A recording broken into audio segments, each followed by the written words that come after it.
¿Qué tal, amigos y amigas? Gracias por estar en sintonía de su señal positiva, Agape TV, Canal 8. Bienvenido sea este programa Tiempo de Gracia.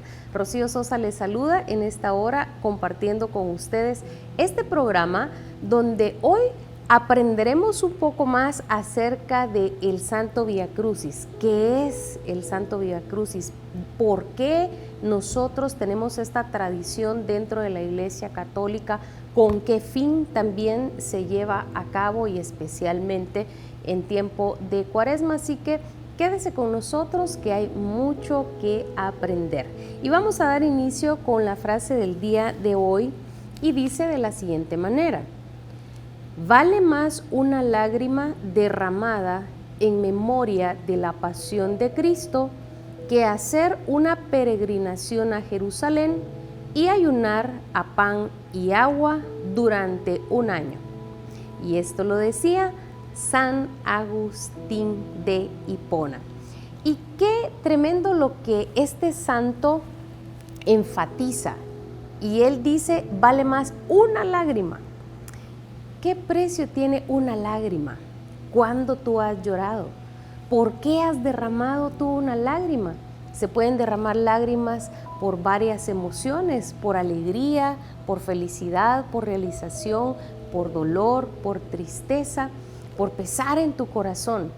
Y es por eso que San Agustín hoy hace este énfasis, vale más una lágrima que brote de un dolor en el corazón real y auténtico por el sacrificio que Jesús realizó en la cruz. Pero él también toca algo muy importante y dice, compara una lágrima por la pasión de Jesús con las peregrinaciones a Tierra Santa. Y entonces aquí es donde entra nuestra reflexión y enseñanza del día de hoy.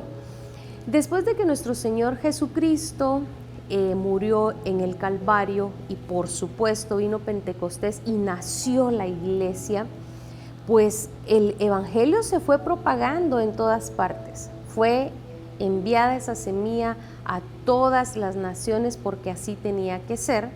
Y es por ello que a medida que avanzó el tiempo, durante los primeros siglos, también empezó a nacer el deseo en el corazón de muchos cristianos de ir y viajar hasta Tierra Santa y hacer todo ese recorrido que nuestro Señor Jesucristo realizó. Recordemos entonces que cuando hablamos de Vía Crucis es una palabra en latín que quiere decir el camino de la cruz. Y para nosotros como cristianos es sumamente valioso el Vía Crucis porque es el último recorrido de nuestro Señor Jesucristo acá por la tierra.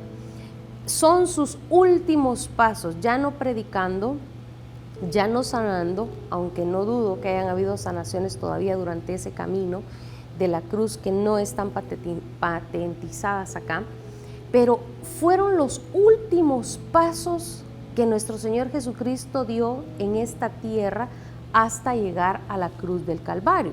Fue lo último que Él vivió acá en esta tierra.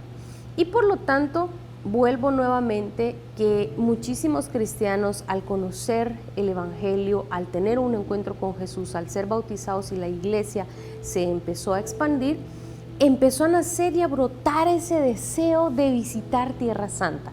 ¿Por qué le llamamos Tierra Santa? Porque donde está Dios, Él consagra las cosas con su presencia y las hace santas. Imagínate, Jerusalén, Israel, en la tierra que nuestro Señor pisó. Él anduvo caminando por todas esas tierras. Por eso es que el mar de Galilea, nosotros podemos estar tan contentos de saber que hay un lugar geográfico en el que estamos 100% seguros que Jesús anduvo allí navegando en ese lago, igual que en el Jordán, Él se sumergió ahí en el río Jordán. Y qué hermosa devoción poder hacer una peregrinación hasta Jerusalén. Ahora, ¿por qué el Vía Crucis? Hoy en día es muchísimo más fácil viajar y hacer una peregrinación. De hecho, nosotros encontramos invitaciones constantes de parroquias, de grupos, a hacer peregrinaciones a diferentes lugares. Hoy no solamente hay peregrinaciones a Tierra Santa, hay peregrinaciones a lugares marianos donde María Santísima se ha manifestado. Es mucho más fácil tomar un avión e ir a Tierra Santa, pero no siempre fue así. Y entonces se dio también esta parte de la historia, el tiempo de las cruzadas, el tiempo donde los musulmanes se estaban apoderando de estos lugares que para nosotros como cristianos pues son considerados sumamente importantes, especiales, santos, porque ahí Jesús anduvo por estas tierras. Y en esa guerra, en esa lucha, en esa contienda por obtener ese territorio, pues fue muchísimo más peligroso poder viajar a Tierra Santa. Se convirtió realmente un peligro inminente el hacer estos viajes a la tierra que vio nacer a nuestro Señor Jesucristo. Entonces, por un tiempo es evidente que se dejó de hacer estos recorridos y más adelante nosotros vamos a encontrar que se empiezan a hacer este tipo de práctica. No se tiene una fecha exacta de cuándo se empezó a realizar los Vía Crucis, pero más o menos la historia nos cuenta que aproximadamente a la mitad del siglo XVII, pues se les da o se les atribuye, mejor dicho, a los franciscanos el tener esa primera idea de erigir monumentos con las imágenes de los momentos más particulares de Jesús en su camino hasta el Calvario. De hecho, usted y yo sabemos también que los nacimientos tan especiales para Navidad, con esas imágenes de Jesús, José y María, los ángeles, etcétera, pues también fue un impulso de San Francisco de Asís, este gran santo, que fue el primero en, por decirlo así, tratar de ejemplificar el nacimiento de Jesús a través de las imágenes, y esta ha sido una tradición preciosa para nosotros como católicos para recordar lo importante. De esta misma manera también hubo, vuelvo a recalcar, más o menos a mitad del siglo XVII, también fue una idea de los franciscanos, si no podían viajar hasta Tierra Santa, pues hacer algo conmemorativo que recordara esa última transición de Jesús desde ser apresado, su pasión y su camino hasta el Calvario, a través de monumentos y de imágenes representativas de todos esos momentos que Jesús vivió. Ahora bien, nosotros podemos tener un recuento que los franciscanos en España fueron los primeros que empezaron a practicar esto, y fue San Leonardo de Porto Mauricio en 1676, más o menos hasta 1751 que él murió. Pues este fraile menor fue quien introdujo las 14 meditaciones del Santo Vía Crucis. Así como tenemos nosotros los misterios del Santo Rosario, que ahora son 20, ¿verdad?, que están divididos entre los gozosos, 5 dolorosos, 5 luminosos y 5 gloriosos, pues también este fraile, a él se le atribuye que él hizo una lista de los 14 momentos de ese paso de Jesús, y que ahora los conocemos como las 14 estaciones del Santo Vía Crucis.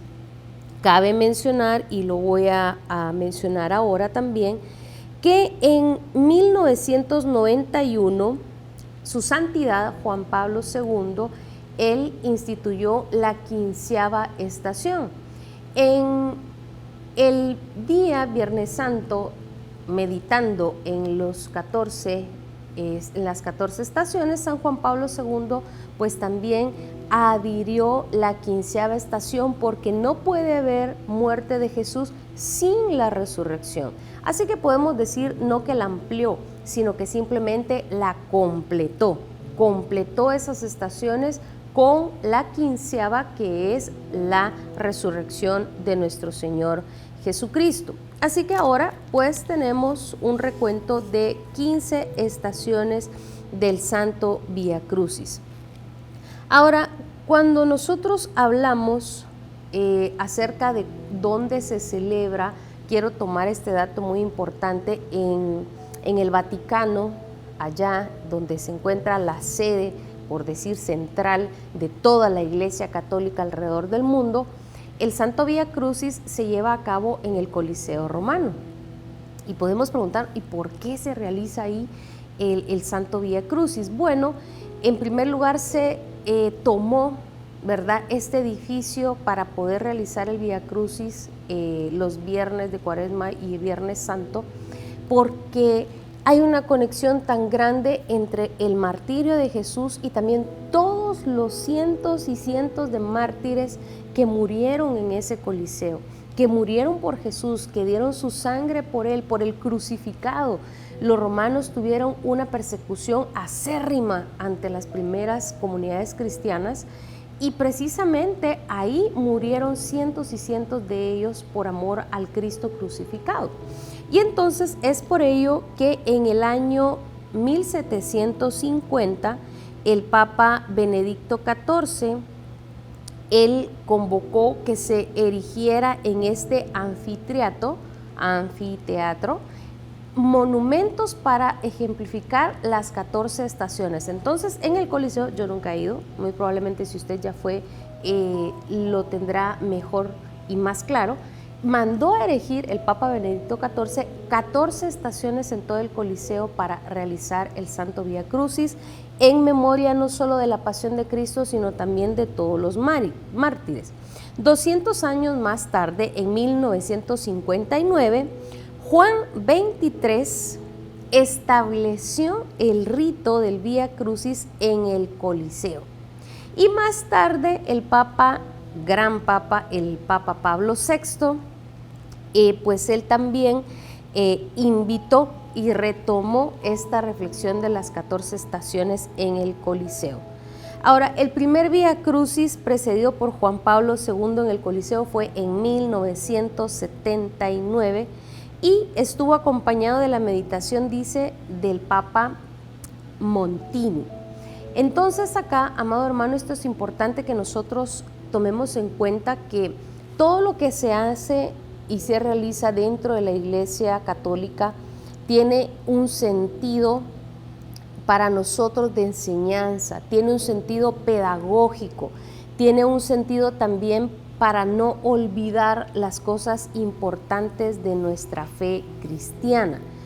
Y por lo tanto, pues ahora quisiera compartir también algunas citas bíblicas, porque muy probablemente usted se va a encontrar con algunos hermanos cristianos no católicos que le dirán, mira, eso del Vía Crucis no es bíblico. Y esa es como siempre esa sentencia con la que siempre nos interrogan o nos interpelan, no es bíblico, no es bíblico, no es bíblico. Y bueno, quiero leer algunas citas bíblicas importantes porque, amado hermano, el erigir monumentos conmemorativos era una costumbre también judía. Ciertamente los judíos habían adoptado algunas tradiciones cananeas, ¿sí? Pero en realidad el erigir monumentos, porque así era como ellos le llamaban, monumentos conmemorativos, era parte esencial para poder transmitir la fe de padres a hijos, para recordar, para no olvidar.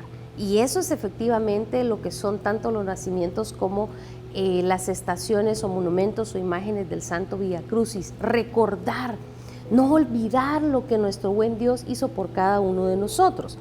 Tenemos en primer lugar esta cita bíblica en Génesis capítulo número 28, del versículo 15, y vamos a leer hasta el versículo 19. Aquí es donde Jacob dice que sueña y ve al Señor y lucha con Él hasta el amanecer. Me estoy adelantando un poco y dice, yo estoy contigo, voy a cuidarte por donde quiera que vayas y te haré volver a esta tierra. No voy a abandonarte sin cumplir lo que te he prometido. Versículo 16. Cuando Jacob despertó de su sueño pensó, en verdad el Señor está en este lugar y yo no lo sabía. Tuvo mucho miedo y pensó, este es un lugar muy sagrado. Aquí está la casa de Dios, es la puerta del cielo.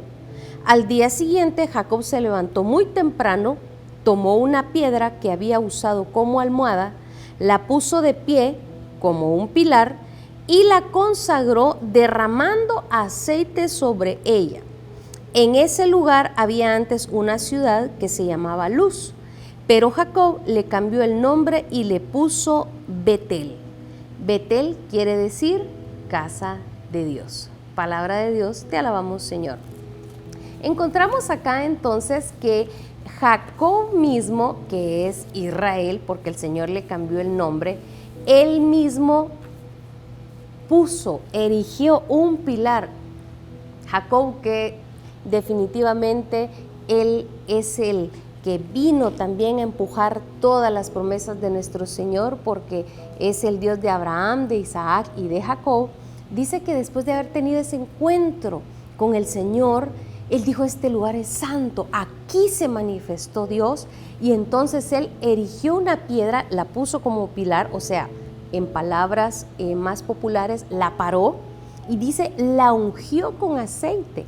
Hermano, cuando algo se unge, se consagra, se aparta para Dios, y nos da a nosotros esa memoria de que Dios está con nosotros, de que ahí se manifestó Dios, y él la erigió y le puso a ese lugar Betel. Esta es la casa de Dios, aquí Dios está en este lugar y se me ha manifestado.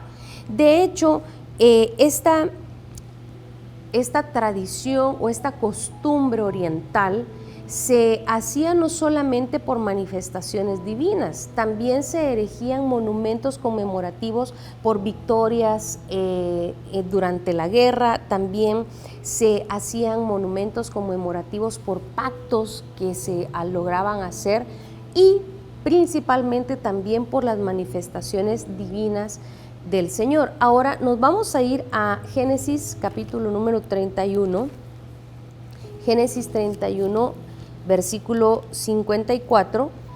Encontramos acá esta parte donde Moisés también realiza un rito muy especial. Éxodo 24, vamos a leer, es Génesis 31, ya me estoy adelantando a las citas bíblicas. Génesis 31 del versículo 45 al 54 encontramos esto. Jacob y Labán hacen un pacto. Usted sabe que Labán era el tío de Jacob y cuando Jacob se fue huyendo porque su hermano Esaú lo quería matar, pues en primer lugar se encontró en Betel con el Señor, erigió un monumento conmemorativo y luego se fue a donde estaba Labán. Sin embargo, tuvo problemas con Labán porque Labán, recordemos que primero lo hizo trabajar 7 años por su hija Rebeca, luego lo hizo trabajar otros 7 años más, en total habían sido 14, y a Labán le daba envidia ver cómo prosperaba Jacob. Pero al final, pues hacen un pacto, y estamos, recuerde, Génesis capítulo 31, y vamos a leer del versículo 43 en adelante. Entonces Labán le contestó a Jacob, las hijas son mis hijas, los nietos son mis nietos, las ovejas son mis ovejas, todo lo que aquí ves es mío. Sin embargo, ¿qué les puedo hacer ahora a mis hijas o a los hijos que ellas han tenido? Por eso ven, tú y yo vamos a hacer un pacto que va a servir como testimonio entre nosotros. Entonces Jacob tomó una piedra, la puso de pie como un pilar y les dijo a sus parientes, junten piedras. Todos juntaron piedras para hacer un montón y allí comieron junto al montón de piedras. Y Labán llamó a ese lugar en su idioma Jegar Sa'udulá y Jacob lo llamó en el suyo Galaad. Entonces Labán dijo, hoy este montón de piedras es testigo entre nosotros dos. Por eso se llamó Galaad ese lugar y también se llamó Mizpá, porque Labán dijo que el Señor vigile entre nosotros dos cuando ya no podamos vernos el uno al otro. Palabra de Dios, te alabamos, Señor. Entonces acá notamos que estos dos hombres hacen un pacto de no dañarse, un pacto de paz, y que se iban a separar, por supuesto, caminos distintos porque ya habían crecido, ya Jacob tenía las dos hijas, ya habían crecido en sirvientes, en rebaños, entonces hacen un pacto, pero el punto es que erigen un monumento. Entonces acá estamos viendo, en primer lugar, el monumento que erigió Jacob porque Dios se manifestó ahí donde estaba, ¿sí? Y que le puso casa de Dios o Betel. Número 2, también se erigían monumentos conmemorativos por un pacto.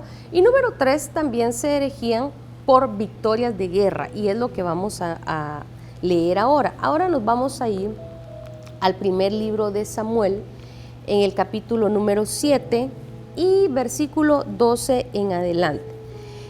Samuel era el caudillo de los israelitas, era el líder. Todavía no había rey. Recordemos que fue el pueblo de Israel el que pidió un rey, pero eran dirigidos por los profetas. En este caso, Samuel era el que dirigía a todo el pueblo. Los filisteos, que siempre fueron sus enemigos acérrimos, siempre los perseguían, los atacaban, les robaban, etc. Y en una de esas luchas, en una de esas peleas, en ese conflicto de guerra con los filisteos, pues el Señor los salvó y los rescató de una manera sobrenatural, Él interviniendo directamente para ganar la guerra. Nos dice así, vamos a leer desde el versículo 9 para ver el contexto. Primer libro de Samuel 7, versículo 9 en adelante. Samuel tomó un corderito y lo ofreció entero en holocausto al Señor, luego rogó al Señor en favor de Israel, y el Señor le respondió. Cuando Samuel estaba ofreciendo el holocausto, los filisteos avanzaron para atacar a los israelitas. Entonces el Señor lanzó un trueno enorme contra ellos y los asustó. Y de este modo fueron vencidos por los israelitas. Inmediatamente salieron los israelitas de Mizpá a perseguir a los filisteos y los atacaron hasta más abajo de Bet-car. Después tomó Samuel una piedra y la colocó entre Mizpá y Sen, y la llamó Ebenezer, pues dijo, hasta ahora el Señor nos ha ayudado. Palabra de Dios, te alabamos, Señor. Y aquí está una cita bíblica de otro ejemplo de un monumento por una victoria obtenida. El Señor se manifestó y lo salvó de una manera sobrenatural y extraordinaria. Entonces, hermanos, para nosotros como cristianos no es una práctica de idolatría este tipo de cosas. Entiendo que así como dentro de la iglesia cristiana no católica también hay excesos, hay desviaciones, hay iluminismo. Ciertamente por eso es que tenemos que estar vigilantes que dentro de la iglesia también se corrija el iluminismo, se corrija también la falsa devoción, se corrija también ese iluminismo que puede darse, ¿sí?, al hacer estas prácticas. Por eso es que esta enseñanza es vital para que entendamos por qué el Vía Crucis. Entonces vemos que bíblicamente se tenía esta costumbre en Oriente de erigir monumentos que recordaran manifestaciones divinas. Para nosotros erigir 15 estaciones es precisamente recordar la presencia y la manifestación especial de Jesús en todo su trayecto de su pasión, de cómo nos redimió. Hermano, nosotros no fuimos redimidos con sonrisas, con aplausos, con elogios a Jesús y que todo mundo le aplaudía, no. Nosotros, dice San Pedro, fuimos comprados a precio de sangre, fuimos comprados al costo del sufrimiento dolorosísimo de nuestro Señor Jesucristo y no lo podemos olvidar, no podemos tomarlo como cualquier cosa, porque a Jesús le costó y literalmente su sangre redimirnos. Y el erigir un monumento para recordar todo lo que Jesús pasó, que en realidad yo creo que si hiciéramos eso saldrían más de 15 estaciones, es para no olvidar cómo Jesús nos salvó, amado hermano. Y por eso quiero también entrar a otro punto importante del Santo Vía Crucis. Muchas de las estaciones, por supuesto, se tienen citas bíblicas para ellos. Hay algunos que no está específicamente ahí escrito en las Sagradas Escrituras, pero se tienen revelaciones privadas de santos como Santa Brígida. Tenemos también revelaciones muy especiales de esta beata, ahora es beata, esta religiosa alemana, Ana Catalina Emmerich. Tenemos también algunas revelaciones privadas de Santa Margarita María de Alacoque, que a ella se le reveló también el Sagrado Corazón de Jesús, pero porque meditaba muchísimo también en la pasión de Cristo. De igual manera Santa Faustina. Tenemos a tantos santos que el Señor les mostró cuánto sufrió por redimir a todo el género humano. Y es por eso que este monje franciscano, pues él, recordemos que al inicio lo compartí, pues hizo un resumen de 14 estaciones, 14 momentos que fueron cruciales en la pasión de Jesús. Entonces, en primer lugar, tenemos la primera estación, Jesús en el huerto de Getsemaní. Eso es bíblico, nosotros lo encontramos en el Evangelio de San Lucas, que se nos dice que nuestro Señor estaba tan angustiado después de la última cena, porque sabía que ya venía el momento de redimir al mundo, y a precio de sangre, a precio de dolor y de sufrimiento. Pero vemos acá que la primera estación pues se toma desde el momento de Jesús en el huerto de Getsemaní, porque la última cena fue un momento de recogimiento, fue un momento incluso de gozo, porque Jesús dice que cuando llegó, y lo encontramos también acá en el Evangelio de San Lucas 22, versículo 14, cuánto he querido celebrar con ustedes esta Pascua. Jesús estaba contento. Entonces empieza el Vía Crucis recordando Jesús en el huerto de Getsemaní. Lo encontramos en San Lucas capítulo número 22, del versículo 39 en adelante. Incluso se nos dice que Jesús en el huerto de Getsemaní, un ángel se le apareció para darle fuerzas, y esto lo encontramos en el versículo 43. En esto se le apareció un ángel del cielo para darle fuerzas, y en medio de su gran sufrimiento Jesús oraba aún más intensamente, y el sudor le caía a tierra como grandes gotas de sangre. Palabra del Señor, gloria y honor a ti, Señor Jesús. La segunda estación es Jesús es traicionado por Judas y luego es arrestado. Se conoce más como la segunda estación, Jesús es arrestado. Obviamente, para profundizar, se une esta reflexión que desgraciadamente para Judas, pues él le traicionó, le besó, y en ese momento nuestro Señor fue arrestado.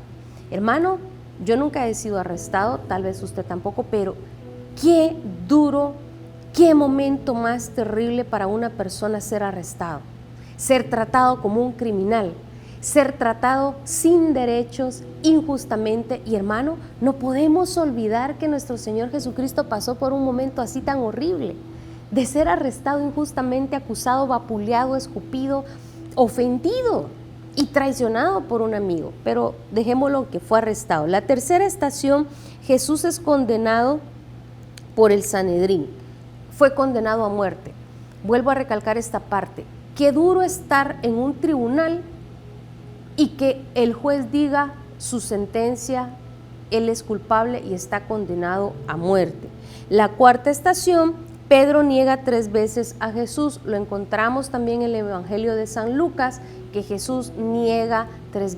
Pedro niega 3 veces a Jesús, y en eso canta el gallo, y en San Lucas dice que Pedro lloró amargamente. Vemos la quinta estación, Pilato se lava las manos y condena a muerte a Jesús. La sexta estación, Jesús es humillado y flagelado. Donde Jesús más derramó su sangre preciosa, amado hermano, fue en la flagelación.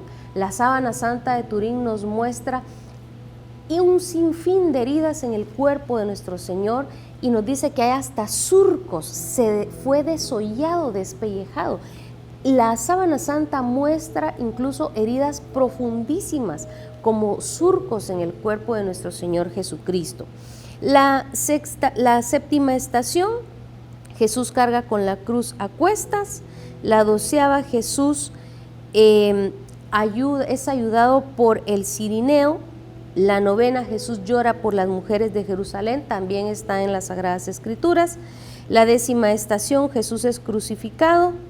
Jesús, ya estando allí crucificado, vemos acá que nuestro Señor se encuentra, antes de llegar a la cruz, Jesús se encuentra con María Santísima. No puedo profundizar en todas las estaciones porque tenemos Jesús en el camino, con la cruz a cuestas, se encuentra con la Verónica y al limpiarle el rostro de nuestro Señor quedó plasmado. El lienzo se tiene en Oviedo, España. Se tiene este lienzo precioso. Bíblicamente no está la estación cuando Jesús se encuentra con María, pero vuelvo a repetir, en las visiones privadas de muchos santos, y voy a tomar las de Ana Catarina Emmerich, esta beata religiosa alemana, ella dice que Jesús se encuentra con María. María hizo todo lo posible y San Juan hizo todo lo posible por acercarla hasta Jesús, y ver a su madre le dio fuerzas para continuar el camino. No tengo en este momento tiempo para reflexionar en las demás estaciones, pero el punto es, hermano, que estas nos han sido dadas para que nosotros recordemos a qué precio fuimos salvados. Hay indulgencias plenarias, y con esto quiero terminar. ¿Por qué se tiene que caminar? Parte elemental del Vía Crucis es que usted camine de una estación a otra, aunque sea en un Vía Crucis pequeño como el que estaba en la capilla de oración perpetua de San José de la Montaña. Había un Vía Crucis en todo el pasillo. Aunque usted haga esto, un pequeño paso en cada estación, lo importante es que usted se mueva para recordar como una peregrinación, como un caminar en cada uno de los momentos de Jesús. Hay indulgencia plenaria, confesándose, comulgando, orando por las intenciones del Papa y haciendo el Santo Vía Crucis. Así que, hermano, un momento muy especial para que usted pueda realizarlo. Ahora tiene un mayor sentido, hágalo de corazón. Jesús, la palabra gracias no es suficiente para expresarte la gratitud por habernos salvado a precio de sangre, a precio de sufrimiento, a precio de agonía. Por eso lo único que podemos hacer es decirte: Señor, te amamos. Gracias por habernos derramado, por habernos salvado con tu sangre preciosa. Amén y amén. En el nombre del Padre, del Hijo y del Espíritu Santo. Amén. Que la paz de Jesús esté con cada uno de ustedes. Dios les bendice.